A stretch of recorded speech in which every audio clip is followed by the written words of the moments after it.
Good morning, everybody. It is Thursday. I always have to look at the date, January 8th. I'm Jane Johnston with the Bar Hill Group at RE/MAX Camosa, and welcome to the Victoria Real Estate Show with... Hey, everybody. It's Andrew Plank with 5 Real Estate Group. Did you say Thursday, January 8th? 18th. 18th. Thank you. Let's enunciate that one. Make sure we're clear. Yeah. So again, happy Thursday. And here we are. And it's snowing outside here in Victoria, which is a rare occurrence. It's a perfect time to talk about moving south to Mexico. Let's talk Mexican real estate. Absolutely. I'm sure a lot of people are thinking, what is with this stuff? And let's get out of here. So here in Victoria, we get snow maybe for 1 week a year, and this is the week. I don't know if you can see it behind me, but it's like blowing. Yeah. And we have, what happens is we get a lot of rain, but if the temperature just drops just to about 0, then this is what happens. Yeah, and then it turns Victoria to a standstill because nobody knows how to drive. And it's funny because I talk to people who are from outside of Victoria, and they're like, well, I don't have a problem with this. I can go drive in this. I'll be safe. And then I have to warn them, like, you will be driving fine, but there will be cars everywhere smashing into you. Because nobody has snow tires here. Yeah, nobody's prepared for it. It comes every year and surprises everyone again every year. Oh my God, I wasn't expecting this. So we have Rob Bailey is going to be coming to talk to us. He's with Keller Williams in Puerto Vallarta. And but first we're going to get in and do the statistics. So let's get going here. All right, so it's Thursday, January 18th, and we're going to be talking about investing in real estate. But first, just a mention that we do want your feedback. And if you like our show, please like and subscribe us. We are on YouTube. We'll give you the link at the end of the show. Don't forget to share this with people who you think may be interested. And comment. We'd love to hear what you have to say. And we will add your ideas to the show if necessary. Go ahead, Andrew. Right. So in the last week, we had 219 new listings on the Victoria MLS system. 111 properties went pending.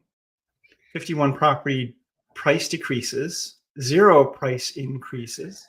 4 properties came back to market, 104 sold, 44 expired, and 5 withdrawn. So our list to pending ratio looks like it's about 50-50 there. Pretty healthy. And yeah, so there's that. Definitely compared to the week before. Jane, do you want to talk the week before? Sure. So we were at 49 pending. Obviously, we've doubled that. So the market's picking up. I do feel it's picking up. The price decreases are from people who haven't had any action, and they're trying to figure out how to get people into their house and get that listing sold. Generally, we are slow in January, but I do feel like we're having a quick start to this year. What do you feel? Yeah, I do too. I saw your social media post about your first accepted offer of the year. I got mine as well. Yay! So yes, I think that things are starting to move, and definitely my phone has been blowing up. The emails have been coming in. The text messages are happening. People are getting prepped to do things. We're having lots of discussions with potential sellers about getting their place ready. We've been having them since last year. We have a list of people that we're working with to get product ready. So I'm telling everybody, though, I really want to wait to see what the rate announcement is next week, and then we'll decide on listing price and strategy, finalize that. That's an interesting one, because I had thought that all the pundits were saying that we would not be expecting another price increase or an interest rate increase. And it seems like maybe the Bank of Canada is positioning that they might still consider another one. Yeah. So let's just see how things are going, and then we'll go from there. All right. So month to date for January 15th, this comes out every Monday. We have 95 net unconditional sales for January 2024 so far. That's compared to 32 last week and 278 last year. and new listings total for the month so far are 443. So we're looking pretty well on par, or maybe a bit over the 804 compared to January of last year. And our total listings is 2,087. So we're up over last week in total by 81 listings, and up over last year where we were at 1,739. So it's good. Okay. Lots of choice. All right, so we're going through this quickly because we have lots of questions for Rob. Let's bring him on, and I added a handy dandy little header here. Puerto Vallarta real estate with Rob. How are you doing, Rob? Hello, thanks. Hi, Jane and Andrew. We're doing good. Good. Sun shining. Yeah, absolutely. The first thing I noticed Let's rub that in there right off the bat. when we bring you in is just how much paler Jane and I Our skin, you mean? Yeah, how much more Canadian we are looking right now. Yes. Well, you know what? So it's Rob actually, is. It's actually Go easy to look like that here too when you're doing a lot of working a lot and you're just not getting out to the beach and that. And yeah, I made a point of a couple of weeks ago getting out and getting some sun. So we're trying to expose ourselves a little bit more as we've been busy. So Good for you. So I put your contact information on here, but we will have it at the end in case people are interested in connecting with you. But first of all, the first question is, I read in your bio that you made the decision after visiting Puerto Vallarta for many years that you wanted to finally, we were like, I'm going to take the plunge. What was the thing that made you decide this is it, I'm going to move right now? Well, there's a little bit more to that than just a straight easy answer. We'd actually been coming down for 8 years previously, my wife and I, and we would come down twice a year and spend anywhere from 3 weeks to a month each time, and mostly in Puerto Vallarta. And we kind of had this 5-year plan, out there that we would like to maybe relocate here. And, in that last year, one of the last years before moving here, we went over and, visited some other parts of Mexico and such, and just wanted to be solid on that Puerto Vallarta was our place. And it only took us about a day in each place to realize, no, Puerto Vallarta was for us. And, that could be for many reasons with, different people. But anyways, so we kind of had this 5-year plan, and I'll kind of just give you a little bit of a personal background of how we just kind of ended up doing it. And so the pandemic hit, that was tough on everybody. And, we hate to keep on talking about that, but it really did change a lot of things for a lot of people. And so when that started, my wife was involved in the fitness industry, managing 2 large gyms. And I was starting a new contracting business. I'd spent 27 years in Alberta and had moved back to BC in 2014. And I was starting another contracting business up there when that all happened. But in that first year, we had a lot of other personal challenges. Like I said, it was tough on everybody. But when that happened, my wife had a little bit of a fall, had a very serious herniated disc.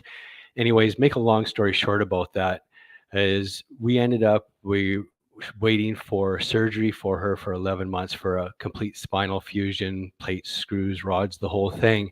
But she was basically incapacitated for 11 months waiting for the surgery. And so in that time, I'm started a new contracting business, and of course I'm having to care for her. And I'd moved my father from the island out to closer to us in Maple Ridge, BC. And so on Christmas Eve, he slips, falls, breaks the socket right off his hip. That puts him into the hospital. And once he got out of the hospital, of course, he needed to be cared for. So he was way over in Langley and like South Langley. and it was in Maple Ridge. So I'm kind of going back and forth, taking care of these special people in my life. And then my mother passed away suddenly, and she passed away without a will. And if anybody's been through that, they know what that's like. And so it was kind of put on me to take care of all those arrangements. And during a pandemic, times that by 10, the difficulties. So all these kind of things happen. And then, a lifelong friend of my wife's, diagnosed and gone within 6 months of cancer. So there was just all these things that really impacted it.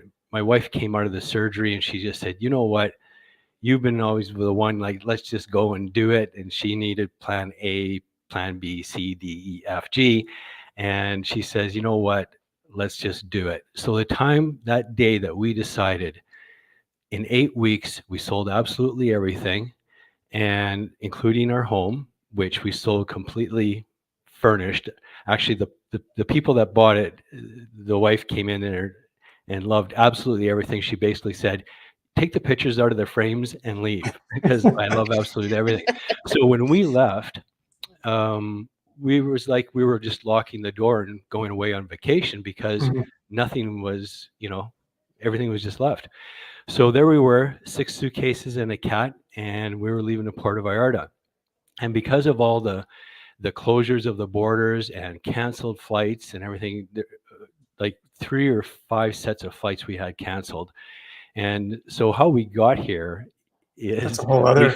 we flew from Vancouver to Toronto to Panama, Oh to my God.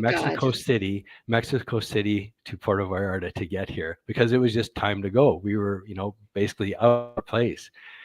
So there was a lot of factors that made us just go, you know what, the 5-year plan is out the door. Let's just do it. No regrets. Don't want to look back Life is and short. say shoulda, woulda, coulda.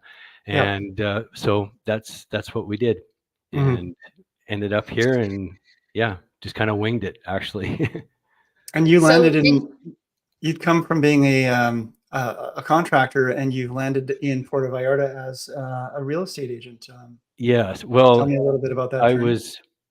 I've been in pretty much construction my whole life. Had contracting business in Alberta, and kind of went back into that in BC when I moved out there. And that's kind of what I thought I'd end up doing here. These two things have always gotten me out of trouble, and so that's what I thought I would do, is just go back into contracting.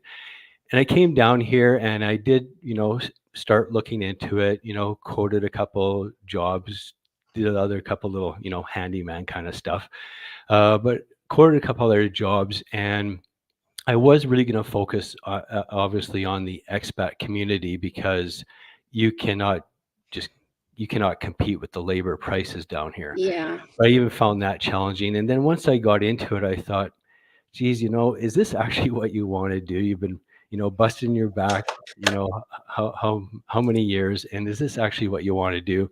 And on top of it, in this heat, right? So, kind of really, Well, I'm just wondering, so you pointed to your two hands, because some people are listening to the podcast, but I just wanted to explain those two hands got you yeah. into trouble and got you out of trouble, I'm sure.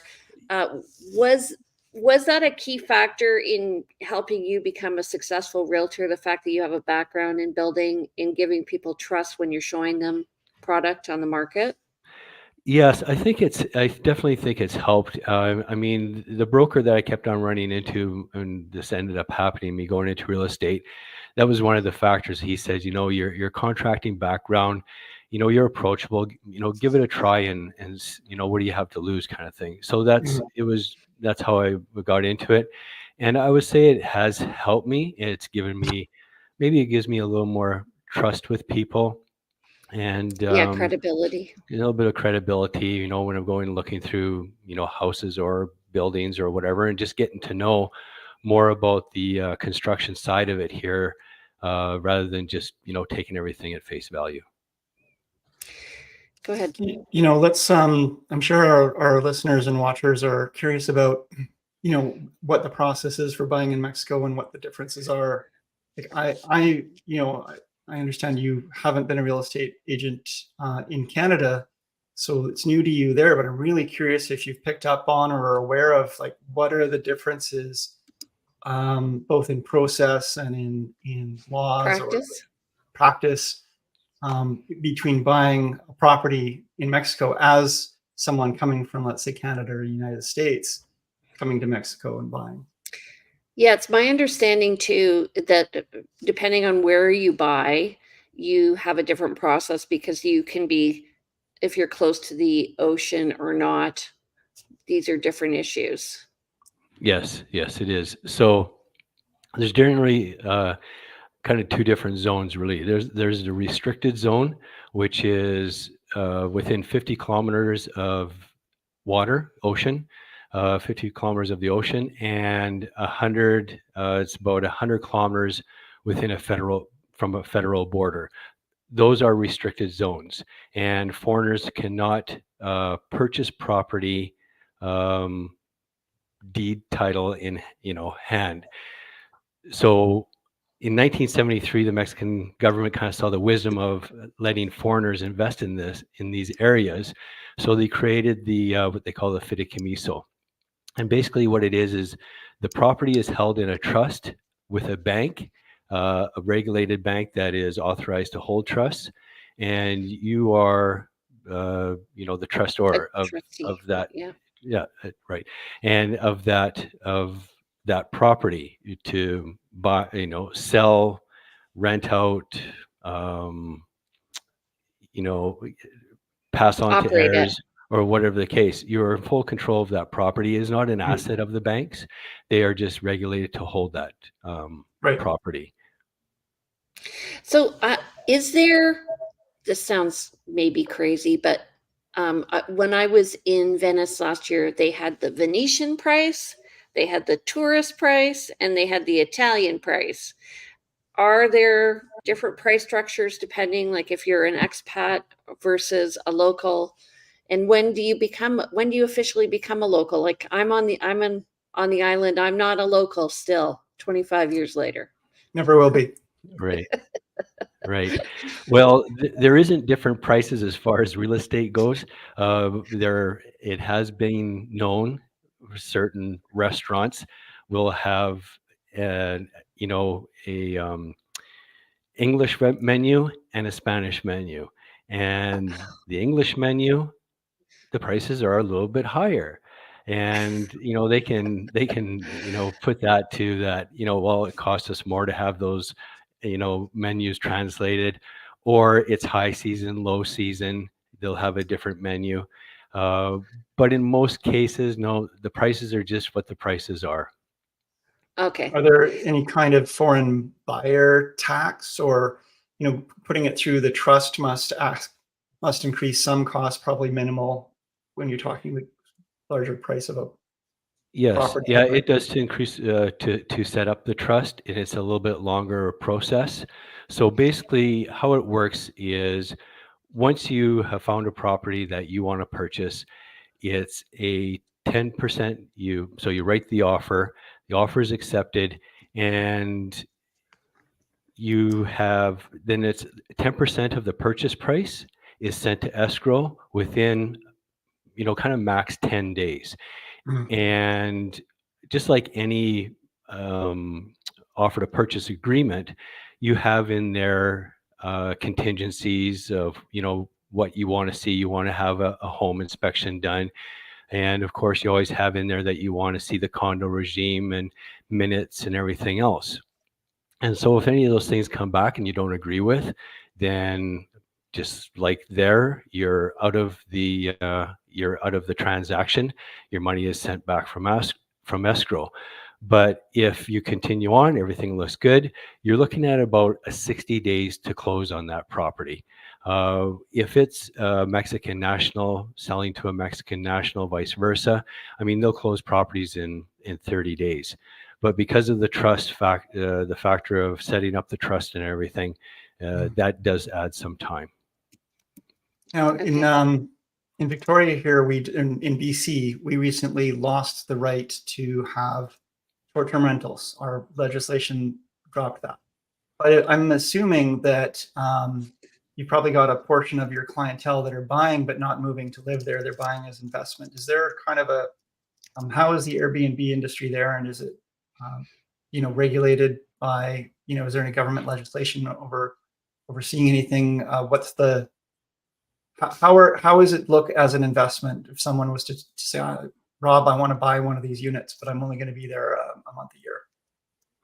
Yeah, a majority of the property that's purchased down here is only occupied by the owner, part of the time, 1 month, 2 months, 3 months, maybe even up to 6 months. And as far as restrictions go, that's been a lot of my inquiries lately of people going, hey, what are the restrictions down there for Airbnb and such? And there are none. The only restrictions you're going to find here is the property might have a minimum 3-day rental. I've seen all the way up to there's one property building that I know of, they have a minimum 2-month rental. But other than that, 3 days a week, no pets, those are the only restrictions you're going to find here. I mean, this is pretty much driven by the vacation rental industry, right? Absolutely. So is there a property manager that works within the building, or do you hire your property manager separately, and do they charge a percentage of the rental income? Yes. So there's both. There are some developments where they have kind of in-house management for you, but that is not the norm. Most of it is that you are working with an outside agency that manages that property for you. And that can look anywhere from them just doing simple, like letting visitors in and out and arranging the cleaning, all the way up to that you have totally no input whatsoever. They're doing all the advertising, they're handling everything, and you can expect to pay 20 to 25% for that. Yeah, which is not unreasonable considering. So do you find people are actually breaking even, profiting, having to support a little bit if they're? That's one of the main questions you always get is, what's the return on investment look like? And there are just so many factors here that judge that, because, are you on the beach? Are you a kilometer away from the beach? Are you talking about a $250,000 investment, or are you talking about a $2 million investment? And there is such a wide variety of factors that contribute to it all, that it's really hard to peg it down. But also, I've seen anywhere from people saying 8 to 12% is what they're returning on is strictly, this is an investment, I don't need to stay there, all the way down to, I do mostly long-term rentals and I'm getting about 2.8%. Yeah. So, it's you got to look at it in a little bit different way here. A lot of this is more of a lifestyle investment. You are purchasing a property in hopefully in a place that you'd like to go visit. So you're going out, spending there a couple of months, and you want to make sure that all the expenses of the property are paid. And if you can put 3% back in your pocket, you're happy with that. It's your second home, kind of a vacation home kind of thing. Or, there's the different factors that get you up into that higher range of return. We tell people here in Victoria quite often that are looking for an investment property that they're probably not going to make a great return on investment in terms of their annual income out of the property, but their property appreciation over time is going to be where they're going to make their money. I suspect we're probably seeing some pretty big growth in pricing. Yes, especially in the last, since we moved here in the last 3 years, the trajectory has been quite steep. But if you look at it overall, I was just looking at it, and from 2018 to end of 2023, it's kind of just a steady growth of appreciation. So in 2018, a property selling for the average sale price was like $300,000 US. We're always talking US dollars down here, $300,000 US dollars. To 2023, the average sale price is $435,000. And Did it's you been say kind of just a steady $300,000? 300 or 200? $300,000, 300,000, 2018. Yeah. And for 2023, we see 435,000 as the average sale price. You know, a little dip in there in 2020, of course, but other than that, a steady increase. Where are you finding that the investors are coming from? Are they Canadians? Like are they Canadians on the West Coast, or are they Americans, or are there Europeans coming to Mexico? I know some people privately who have gone down to sort of look at having a lifestyle down there, and just kind of giving up living in Canada. And you mentioned in one of your blogs about the fact that healthcare is great there. You had a full physical. I'm just wondering, where are the people coming from, um, and how are they finding it once they're there? Yeah, I mean, it really is a mixed pot of Europeans, Canadians, Americans, predominantly Canadians and Americans. I probably find most of, my business is with Canadians, and it's from coast to coast. And of course, I probably have more exposure in the BC area. But I would say 85% of the clients that I deal with are Canadian, and the rest being pretty much the US. I mean, very small percentage that of my clients have been like local Mexican nationals. Perhaps we could rephrase the question and be, less about where are people coming from, but what is maybe the demographic, or is it primarily 50 retirees? plus? Yeah, so there's a difference. There's a big difference in that as well. Where it used to be definitely retirees and getting ready, purchasing that second home. They want to go spend 6 months of the winter down somewhere is warm, and we're still seeing a lot of that. Or getting ready for retirement completely, and they know this is where they want to retire. But we're seeing in the last few years more and more younger families. And I'm talking younger families with 6, 7, 8, 9-year-olds and relocating. They're either, cashing out as we did, or they are, taking some investment in that, or just coming down here and renting, but enrolling their children into the private school system down here, and just kind of looking for that, simpler, quieter way of life. And we're starting to see that a lot.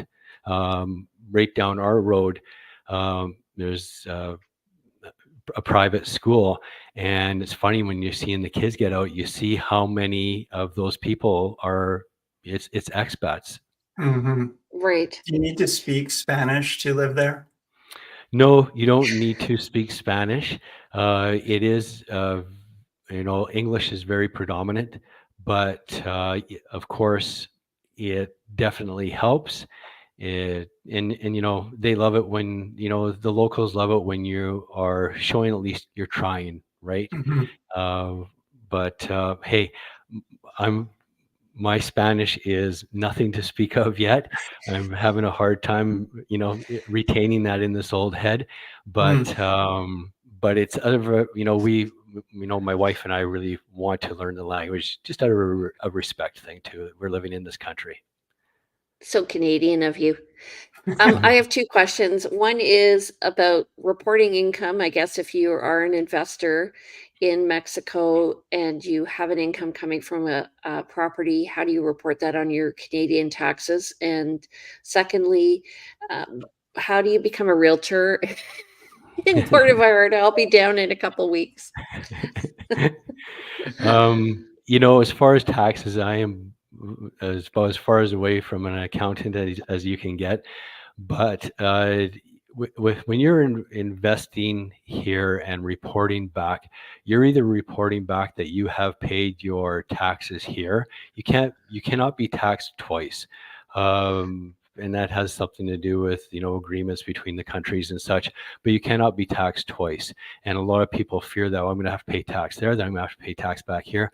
No, you will be taxed in either country, and most of the time you're paying the tax here and you're just reporting that back to Canada. Even if you're selling the property, that's all within the paperwork that shows that you paid, taxes, capital gains, or whatever the case may be. So Rob, And how do you go ahead? Sorry, go ahead, Jane. No, you're going to ask about becoming a realtor, right? Well, it was more that your range is Puerto Vallarta, etc. What is your range, and do you have a network if someone wanted to buy, for example, let's say in Cancun or something? What can someone call you, contact you, and you can connect them up? Yeah, absolutely. Keller Williams has a very strong presence all across Mexico. So even though I don't work in the areas of, say, Cancun and such, just like any agency, franchise, or whatever the case, we can connect you with somebody over there. But my area here that I'm dealing with is, of course, the Puerto Vallarta area, and then the state of Nayarit is only a 20-minute drive, and then you're in the state of Nayarit. People know as Nuevo Vallarta, Bucerías, Sayulita, San Pancho. That's all in Nayarit. So I probably go, I would say, I'm pretty maxed at about 2 hours north of here, getting into places like La Panita, it's called, and such. But so in Vallarta area in Nayarit. So, obviously you're driving on the roads. I've spent a lot of time more on the East Coast, and there are lots of guys driving around with big semi-automatics or automatic guns. What are the roads like there, and how safe is it? I know that's one of your popular questions. Yeah, well, that's one thing about the Vallarta area too, and that is infrastructure. Because of the such strong tourism and everything, there's a lot of investment in new highways, toll highways going from here to Guadalajara and such, and going north, and maintaining the highways is getting better all the time. It's still local right downtown. You're driving on cobblestone streets, and they probably will never change that. It just adds to the, kind of the beauty of it, right? And as far as like, guns hanging in the windows and stuff like that, in the back of a pickup truck, those days are pretty much gone. But in Mexico here, as far as that, it is actually, opposed to probably what a lot of people think, it's very difficult. When I was a lot younger, I used to hunt and everything. I got out of that years and years ago, but I was just brought up like that with my father hunting and stuff. And, it's very difficult to obtain a firearm down here, opposed to what maybe people probably think. In Mexico, there's guns on every corner that you can buy. It is just not like that. I would say it's very close to Canada in what you have to go through to be able to obtain a firearm, and whether it's a restricted firearm or not. Okay, and you feel safe And traveling as far around the as safety countryside? goes, I tell you, and I'm not just saying this because I live here, but I could go downtown every night downtown and shoot you a video of a couple of little old ladies walking with their purses and going to watch the dancing in the square, and it's 9:30 at night and they're coming back and they're catching a Uber, or they're getting on a bus, or whatever the case may be. It is very safe in the Puerto Vallarta area, especially. Okay, I was go reading ahead. through your Jane sent some information about, I guess, maybe it was a blog post, but talking about the costs of medical and just the amenities that you have down there compared to Canada, and just it's really night and day in many ways, and so almost makes a lot of sense for someone who is dealing with medical expenses or looking for better access to healthcare to go somewhere where the healthcare, yes, you're paying for it, but you're not paying much and you've got really high quality. Last year I went on a cruise with my partner, and we were 10-day cruise, and we talked to a lot of people. It was our first cruise, and they were a lot of retirees saying, like, we have made this lifestyle where we will just cruise for our entire lives now we just book cruise after cruise after cruise after cruise because we've got access to healthcare, we got great food, and we got a changing scenery all the time. And it's Yeah. cheaper than living in Canada or United States or wherever they were living. I Yeah. kind of get the feeling that this is a similar kind of lifestyle option for someone who has got that kind of mindset. Yeah. I mean, medical tourism itself is very popular here, but as far as just basic medical and everything, I've never seen anything like it or ever experienced anything like it. The quality of care and the costs, like, I mean, we don't have, I mean, we probably should have some extended kind of medical on that, but we haven't yet. And we just on a pay-as-you-go system, and it's so cheap. And like, I know we don't have a lot of time, but I'll give you I'll give you a real quick example. um, After my wife's surgery, we kind of just we booked it out of Canada, and she never really did have a follow up. And so, anyways, make a long story short, we wanted to have a follow up. So I sent an email to the neurosurgeon, like spine clinic here, and the head of neurosurgery emailed me back. I think the next day it was, and he said, you know, send me medical records and everything like that. We emailed him all her medical records that we had, messaged with him the next day, and he made an appointment. We had an appointment with him 2 days later with the head of neurosurgery. We met at his office. He went through her records and said, I would like to do another, you know, CAT scan, MRI, all this kind of stuff, and said, yeah, you know, we're available anytime. Just let us know. On his piece of paper, he says, here, go across the street to the CMQ hospital. We went across there, like very nice facility, like very modern.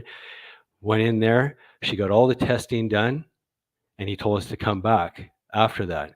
So an hour and a half later, we're back at his office. 15 minutes later, we're in his office, and he spends about 45 minutes with us going through everything. That cost for that whole thing, that cost us about, I think it was $600 Oh my Is that for God. all US of that. dollars, just to be clear? Yeah, no, we kind of broke it down to Canadian dollars because that's Okay. when we were still doing that. We try not Yep. to do that anymore. Right. But yeah, that was about $600, and that all took place over 3-4 days. And compare and contrast that to here in Canada, where if you want an appointment, good luck, first of all, getting through to someone, then getting someone to call you back, and then getting the appointment. Yes. And then, Yeah, well, or, you know, waiting for that surgery for my wife, we did look at trying to get her down here, but it was how do you get her down here? But the only reason why it was 11 months is because I just wouldn't quit rattling cages, and finally found, because the first appointment time we got, now remember this was at the beginning of the pandemic, our first surgery appointment was for 2023. right. Oh, And gosh. COVID So- really threw everything, like Mhm. it just threw everything into out of whack because nobody knew when they were going to be, like appointments were just being canceled left, right, and center. Yeah, But Yeah. so, yeah, but still, even today, it hasn't gotten back. yeah. I'm just wondering if we can get to the eye candy. Yeah, I think we should Is- let people know what they can buy. And I actually wanted to, yeah, we'll go through this, but I want to also ask you, because you've shared with us a few examples of what's possible. Maybe you could also include in this, what's the cheapest you can buy you would recommend buying some real estate for? What could somebody actually realistically do, and how much down would they need to, you know, it's financing setups and so forth when we're talking through these? I'd love to know more about Right. all those options. You know, just quickly, I guess, there is I'm going to say a budget for every investor down here. I have some people locally from Langley right now. He's kind of put his budget at like $240,000 Canadian, and we're finding him properties to choose from at that. Of course, the variety is not as great if you're, looking at a much higher value. But I mean, if you don't need to be, of course, beachfront like you see here, or you're okay with living back away a little ways. I mean, there's 3-bedroom townhouse style condos that are selling for $175,000 US, Wow. but you're out a little ways, right? Mhm. So do you recommend people get their financing in place, like a line of credit or something in Canada before they go down, get their budget ready so that they can just determine what to spend with you? Yes, absolutely. I mean, 99% of transactions here are cash. It is a basically a cash industry down here. Now, financing in recent times has been, starting to look a little better. It used to be like 16% and such, but you are now seeing some banks get involved and offering, 9 to 11% area. So you are now starting to see in that 9%. And up area. I mean, it's still not great, but it is starting to get better, and there's more and more choices coming on all the time. So it is just going to start getting better, but cash is king down here. Mhm. And how So, does someone get their cash down to? mhm. How does? By the way, if you can, I don't know if you can click on your pictures and stuff. You could probably give us a tour while we ask questions as well. But Okay, there we go. but um, but I was curious about getting money from the States or Europe or Canada to Mexico. Is it an arduous process, or is it pretty straightforward? No, as far as like the purchase process goes, you're having the bank wire that directly. And I've kind of teamed up a little bit with a company called OFX for exchange.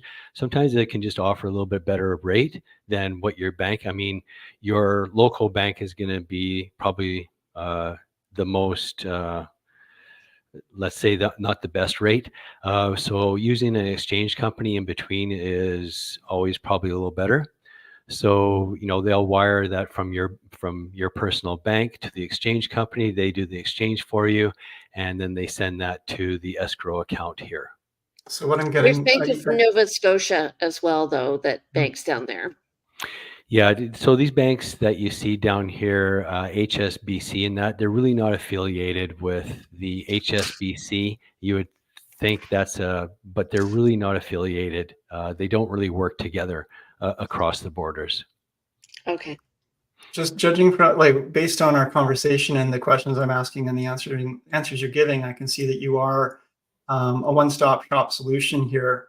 You're able to find solutions for people to these various problems that they might imagine they would encounter buying in Mexico. You have really found ways to streamline it all, and so folks reach out to Rob because he's been answering all our questions with glowing, whatever the word is, but he's doing a great job. Yeah, a great job of answering the questions and showing that there is a solution to all of this. And it sounds like, I mean, I'm almost ready to pull the trigger and sell everything. Well, I guess, the great thing is we recently just did all this, right? We sold everything and we went through the whole process, moving down here, purchasing property. We just recently purchased a lot as well. We're going to build. So we've just recently done all this, getting our residency, getting utilities set up, getting a bank account. So we've been able to go through all these processes of the immigration and everything very recently. So what I've done is I've just kind of gone back to those people that I dealt with in those banks, the immigration person, and saying, hey, listen, this is what I'm doing. I'd like to stay in contact with you, help out the people that, I'm bringing here as investors or moving here, whatever the case may be. And so I've kind of just trying to put together this little, create this little group. Yeah. Yeah. So that I can. I think we both work the same way, right? Andrew? Yeah. Yeah. Yeah, if they do well for you, they're on the list, and if they don't do well for you, they're off the list, right? Right. Yeah. Okay. I So let's get think to property. we're at 45 minutes, and I mean, I could do this for another hour, but we both have to go and get going to our real jobs. So how do people get in touch with you, Rob? Actually, Jane, can we just give Rob a few minutes to show us the properties? Because we haven't really had a good review of those. Do you really have to go, Jane? Hey, why don't we set another time up and we can Okay. go through some properties and such Right. like that. I'm totally open to that, and we can kind of get through more of what are people looking at, and what's their money going to buy them. We could set that another time up if that's all good with you.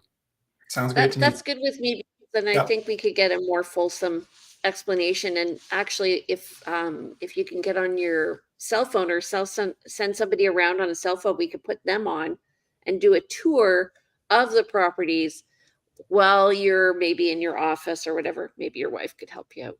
Right. We'll work it out. Yeah, we'll Okay, so figure out something. how do But to people get a get in hold of touch with me, you? yeah, the robert.bailey@kwmexico.mx is probably the best. My Instagram account is like, we're all over that.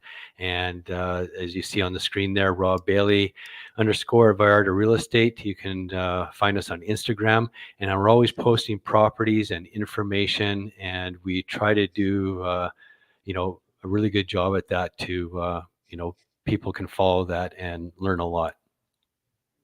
Okay, thank you. Beauty. And so we'll just we're just going to say goodbye now, because we're just going to finish off the show. So I Okay. want to thank you for coming today. I really No, appreciated thank it. you. Thank you. Yeah. Awesome. I mean, you have a high trust factor. I found you on Instagram looking for a client. I also found somebody else who they connected with, unfortunately, before they met you. But I'm happy to refer you. And if you guys ever want somebody, please get in touch with us. We'll connect you with Rob and help you find your ideal realtor in Puerto Vallarta. Right. Great. Yeah. Thanks so All right. much. Thank you, Rob.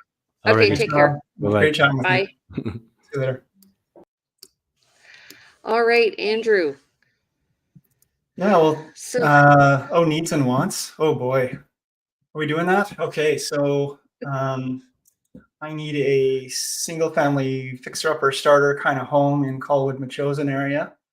I don't know if you saw that property listed on Barrow Road recently. I went through it. It was needed a lot of work. But these yes. folks were inquiring about that because that's the kind of thing they're looking for, is something that's affordable and rural. But these are the folks. Yeah, anyway, go with that. I've got people looking for investment property, probably Langford Colwood area, but really pretty much anywhere, as long as it's got a good investment kind of aspect to it. Folks looking for preferably waterfront or really great water views out in Sydney area.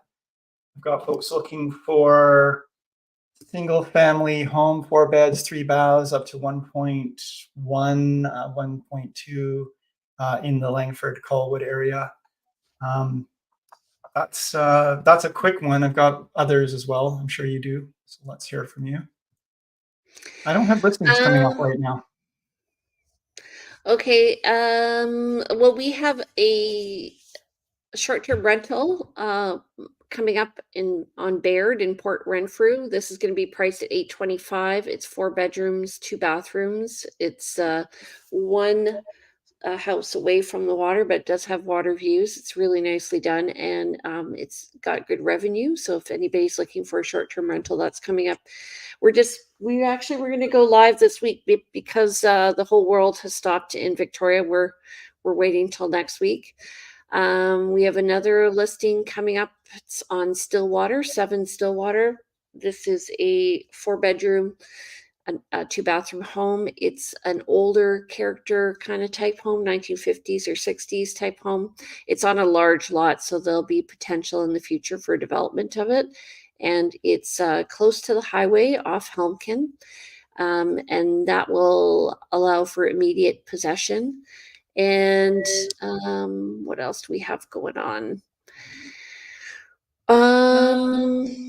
I have somebody looking for kind of higher end home with a suite. Again, we've actually narrowed our criteria down to Colwood. So if anybody's interested, we're moving it out of the large lot and more into a Colwood, so it's more, I guess, doable for the family. And yeah, we expect, we're looking for properties up in Arbutus Ridge for a couple of clients now. We have 3 clients looking up there. So if anybody's Beautiful interested. area. Yep. Yeah. Great option for someone who doesn't need to be in Victoria area. The only complaint I've had from people, because it is a little secluded, is, you know, proximity to hospital and shopping. But it's such great views and such a beautiful complex. Well, it's 10 minutes away from Mill Bay and about 15 away from Duncan. It's definitely not a walking community for sure. Yep. Yeah. Okay. Okay. So how do people reach you, Jane? Oh, thank you, Andrew. They can reach me at 250-744-0775. My email is briarhillgroup@gmail.com. We are on the web at briarhillgroup.com. And you can watch these videos and more at victoriarealestateshow.com. I'm also on Instagram as realtyteacher_remax_Victoria. And we have a new handle, which is Briar Hill Group. Oh, perfect. Easy. Easy. Easy Okay. peasy. How do people Okay. reach you? Well, my handle is plankandrew on Instagram. And my phone number, 250-360-6106, call or text. Email is info@andrewplank.com. And check out the website, andrewplank.com, for my business directory and various resources. And Jane and I are both, you know, working different brokerages. We both have our own business. We both have our own team. And we're both available to serve you. Whoever you feel you're connecting with, feel free to reach out to one of us, or interview both of us, and then we can compete. but Yeah, and don't forget to tune in. We do this because we're a real estate brother and sister, and we really enjoy doing this. And we appreciate you coming and watching. Thank you. Yeah, and we're on every Thursday at 9:30. We're live, so with all of our foibles and mistakes and stuff, you get to see the real us, and hopefully we come across well. If you see any information or listen to any information that you want, please feel free to share the show, and don't forget to recommend us to your friends. We want to work with clients just like you. All right.